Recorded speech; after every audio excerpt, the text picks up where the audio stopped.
দর্শক আসসালামু আলাইকুম। দেখতে পাচ্ছেন স্ক্রিনে মুগ্ধ করার মতো ফল। গাছগুলা ছোট ছোট, ফলগুলা নিচের দিকে নুয়ে পড়ে আছে। 2 একর জমিতে 1000 পিস ফলন্ত গাছ। প্রতিটা গাছে থোকায় থোকায় ফল। এক একটা গাছে 2.5 থেকে 3 মণ হলুদ মালটা ফল। এই হলুদ মালটা বাগানটি করেছেন আব্দুল করিম ভাই।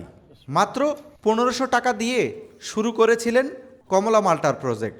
এখন করিম ভাইয়ের কোটি টাকার নার্সারির প্রজেক্ট। যারা ভিডিওটি শুরু করেছেন শেষ পর্যন্ত দেখলে এই করিম ভাইয়ের নাম্বার ঠিকানা আমরা স্ক্রিনে দিয়ে দিব। নাম্বার ঠিকানা নিয়ে তার সাথে যোগাযোগ করে কমলা মালটা সম্পর্কে পরামর্শ নিতে পারবেন, পাশাপাশি ভালো কোয়ালিটির চারাও ক্রয় করতে পারবেন। তবে ধৈর্য ধরে ভিডিওটা দেখতে হবে।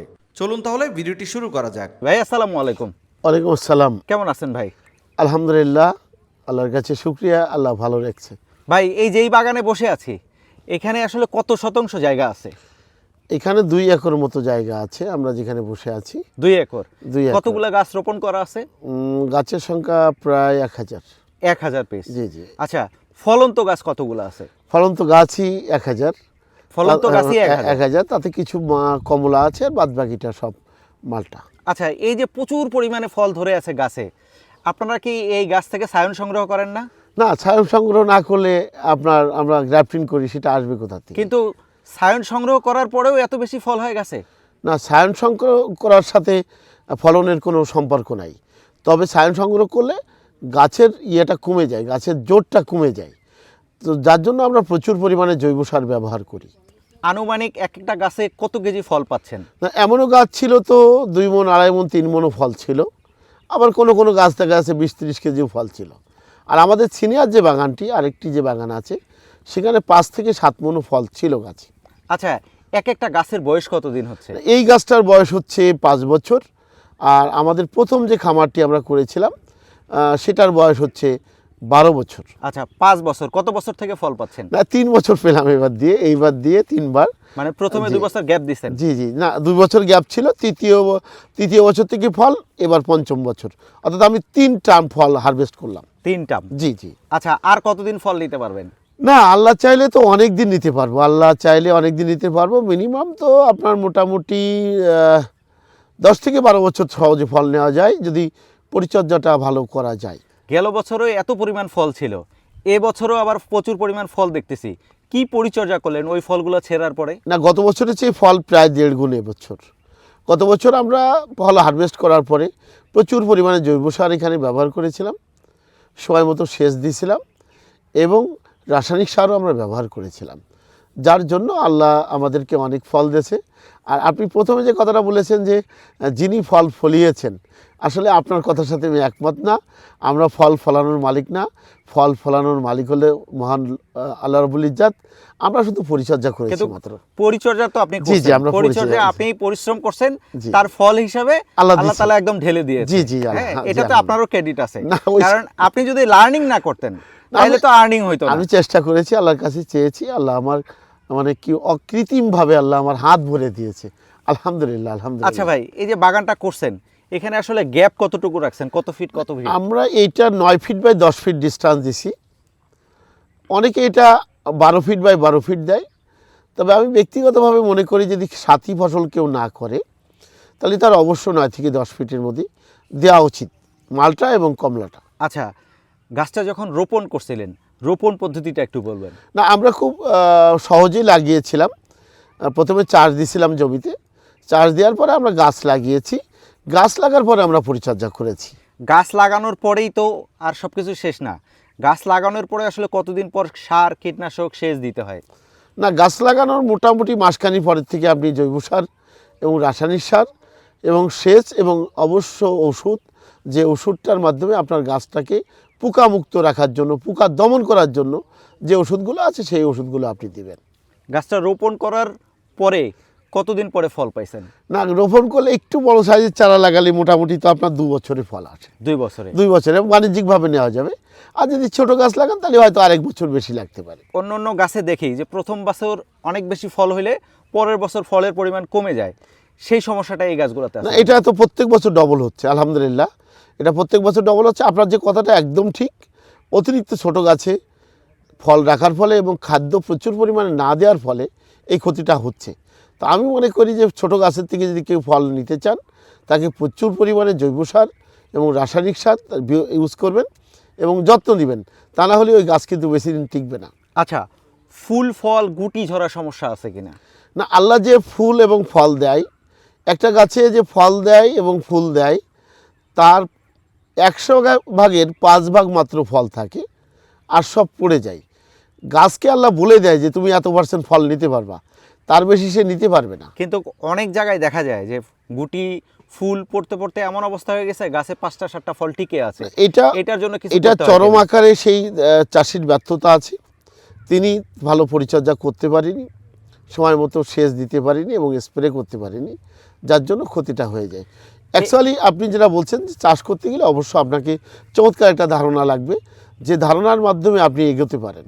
কারণ আপনি যদি ধারণা না থাকে তাহলে আপনি উল্টো সময়ে উল্টো কাজ যদি করেন তো সঙ্গত কারণে তো আপনার ফল পড়ে যাবে, এটাই স্বাভাবিক।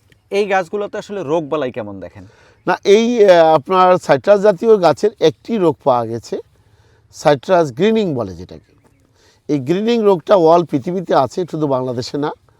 তো আমরা সবসময় একটা কথা বলে আসছি যে আপনি সময় মতো যদি কীটনাশক স্প্রে করেন প্রত্যেক 15 দিন পর পর একটি ভালো মানের, তো আপনার এই অসুস্থ গাছ থেকে আপনার গাছকে অসুস্থ করবে না, সুস্থ গাছকে অসুস্থ করবে না।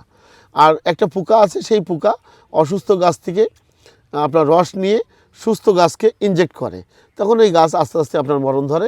তো এইটার থেকে যদি আপনি কন্ট্রোল হতে চান বা এর থেকে মুক্তি পেতে চান তাহলে অবশ্য আপনি ভালো মানের স্প্রে করবেন প্রত্যেক 15 দিন অন্তর অন্তর।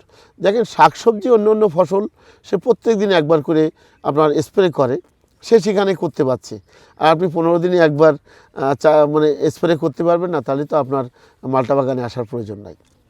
আচ্ছা, একটা বিষয় বলবেন, ভালো মা ভালো বাচ্চা, আপনারা যে চারাগুলো উৎপাদন করতেছেন আসলে কিভাবে উৎপাদন করতেছেন যে আপনার চারা নিয়ে গেলে আমারও এরকম ফল আসবে? না, আমরা 2-3টে বিষয় এখানে খুব প্রায়োরিটি দিচ্ছি। নাম্বার 1, রুট লেভেলটা চারা, যেটা রুট স্টক বলে, এটা আমরা সুস্থ গাছ থেকে বীজ নেওয়ার চেষ্টা করছি। এরপরে আমরা যখন এই চারাটা লালন পালন করে বড় হচ্ছে তখন নির্দিষ্ট একটা সময়ে আমরা এই সুস্থ গাছের থেকে সায়ন কেটে সেখানে গ্রাফটিং করছি।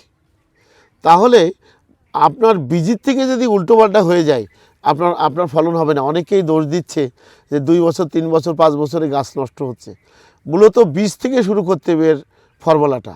সঠিক জাতের বীজ প্রথমে নিতে হবে, যেটা বাতাবি লেবুর রুট যদি হয় তাহলে সেই বাতাবি গাছটা অবশ্য আপনাকে সুস্থ হতে হবে, তা না হলে অসুস্থ গাছের থেকে নিলে তো আপনি সেখানে ক্ষতিগ্রস্ত হবেন।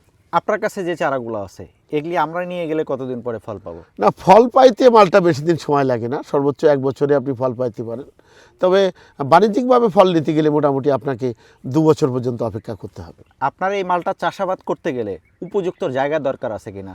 না, ছায়াযুক্ত জায়গা অবশ্য হবে? ছায়াযুক্ত জায়গাতে হবে না, যে জায়গাতে প্রচুর পরিমাণে রোদ আছে, যেখানে বৃষ্টির পানি জমে না থাকে এবং যথেষ্ট উর্বর শক্তি আছে, সেই ধরনের জমিতে আপনার এটা চাষ করতে হয়।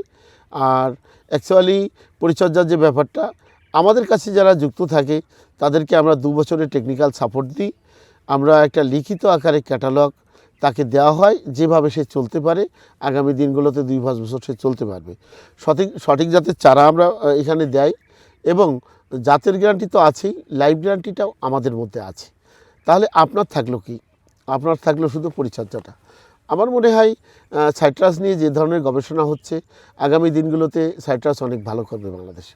ভাই, চারার প্রাইস কিরকম থাকে? চারার এটা তো প্রাইস বিভিন্ন size থাকে। চারার প্রাইস নির্দিষ্ট নাই, মোটামুটি ধরেন গিয়ে মাত্র 80 টাকা থেকে শুরু করে 500 টাকা পর্যন্ত চারা আছে, ছোট আর বড় এর উপর ডিপেন্ড করে। আচ্ছা, দেখা যাবে যে আমরা ভিডিওতে যে ইনফরমেশন দিচ্ছি আবার ফোনেও আপনাকে একই কথা জিজ্ঞাসা করব। ওই একই কথা আমরা বলবো। শুধু একটু সোর্স দেওয়ার চেষ্টা করি, যেহেতু এই কমলা মালটার ভিডিও বেশি বড় হয়ে গেলে মানুষ দেখতে চায় না। অনেকেই যারা বাণিজ্যিক বাগান করবে, ছাদ বাগান করবে, মাঠ বাগান করবে, হয়তো আপনাকে ফোন দিয়ে পরামর্শ নেবে, সে সময় পরামর্শ দেবেন। যেহেতু আপনার প্রজেক্টে আসছি, অনেকেই আপনার সাথে যোগাযোগ করতে চাবে, আপনি একটু আপনার নাম সহ ঠিকানা বলবেন দর্শকদের উদ্দেশ্যে। জি, সম্মানিত সুধী, আমি মোহাম্মদ আব্দুল করিম, আমার বাড়ি হচ্ছে যশোর জেলা মনিরামপুর উপজেলা মজিগুন্নি গ্রামে। আর এই গ্রামে আসলেই আপনি আমাকে পেয়ে যাবেন। সবচেয়ে বড় কথা যেটা, এখন তো দেখছি যে লক্ষ লক্ষ মানুষ বেকার, যারা উচ্চশিক্ষিত হয়ে বেকার হয়ে ঘুরে বেড়াচ্ছে, একটা চাকরির জন্য হন্যে হয়ে খুঁজতেছে চাকরিটাকে। অনেকে আবার চাকরি এবং কোনো কর্মসংস্থান না পেয়ে তারা বিদেশে যাচ্ছে। তাদের প্রতি আহ্বান যে এই ধরনের একটা প্রজেক্টে যদি আপনি কিছু টাকা নিয়ে নামেন, তো আল্লাহ চাইলে আপনার ভাগ্যটা বদল হতে পারে। কারণ আমি মাত্র 1500 টাকা নিয়ে শুরু করেছিলাম। 1500 টাকার থেকে আমার এখন কোটি টাকার বেশি প্রজেক্ট, মাত্র 10 বছরের ব্যবধানে। তো আমি যদি এই পর্যন্ত আল্লাহ আমাকে নিয়ে আসতে পারে, তাহলে আপনাকেও নিয়ে আসতে পারে। কারণ আল্লাহর কাছে কোনো কিছুর অভাব নাই। শুধুমাত্র মানুষকে না জানিয়ে আল্লাহর কাছে জানান, আল্লাহ নিশ্চয়ই একটা ব্যবস্থা আপনার করে দেবে। কারণ আমি কিন্তু মাত্র 1500 টাকা নিয়ে শুরু করেছিলাম, আর আমি তো স্বল্প শিক্ষিত মানুষ। এখন আপনারা যারা উচ্চশিক্ষিত মানুষ, সেই মানুষগুলো যদি কৃষিতে আসে, আমার মনে হয় এদেশের মানুষের কৃষির চেহারাটা যেমন পাল্টাবে, মানুষের চেহারা পাল্টাবে এবং দেশের অর্থনৈতিক ভূমিকার জন্য একটা মারাত্মক ভূমিকা রাখবে। আপনি জানেন, এমন কোনো বছর নাই যে বছরে আমরা হাজার হাজার কোটি টাকার ফল বিদেশ থেকে আমদানি করি না। তাহলে কি হচ্ছে, আমি একটা বাগান যদি করি, তাহলে আমার নিজের যেমন কর্মসংস্থান হচ্ছে, আমার মাধ্যমে 5 জনের মানুষের কর্মসংস্থান হচ্ছে, আমি দেশের অর্থনৈতিক একটা ভূমিকার জন্য অবদান রাখতে পারছি। তা আমাদের মতো সাধারণ মানুষ, অশিক্ষিত মানুষ দেশের অর্থনৈতিক ভূমিকার জন্য অবদান রাখা, এটা তো চিন্তাও করা যায় না। এটা নিতান্তই আল্লাহর রহমত ছাড়া আর কিছুই না। আচ্ছা করিম ভাই, ধন্যবাদ আপনাকে। দর্শক, আসলে বাংলার মাটি সোনার থেকেও খাঁটি। এখানে শুধু আপনার পরিশ্রম করতে হবে, আর পরিশ্রমের পারিশ্রমিকতা সৃষ্টিকর্তা নিজ হাতেই দেবেন। তো এখান থেকে যারা চারা ক্রয় করতে চান, আমরা স্ক্রিনে নাম্বার দেখাচ্ছি, নাম্বার নিয়ে ভাইয়ের সাথে যোগাযোগ করে চারা ক্রয় করতে পারবেন। আর যারা আসতে পারবেন না, আপনাদের প্রতিনিধি হিসেবে আমরা তো আসলাম, এসে আমরা ফুটেজের মাধ্যমে আপনাদেরকে দেখাচ্ছি, আপনারা ফোনের মাধ্যমেও নিতে পারবেন। তবে উনি অনেক ভালো মানুষ, আন্তরিক মানুষ। ওনার কাছ থেকে যদি চারা নিয়ে বাণিজ্যিক বাগান করেন, সেক্ষেত্রে সকল ধরনের টেকনিক্যাল সাপোর্ট উনি আপনাদেরকে দেবেন।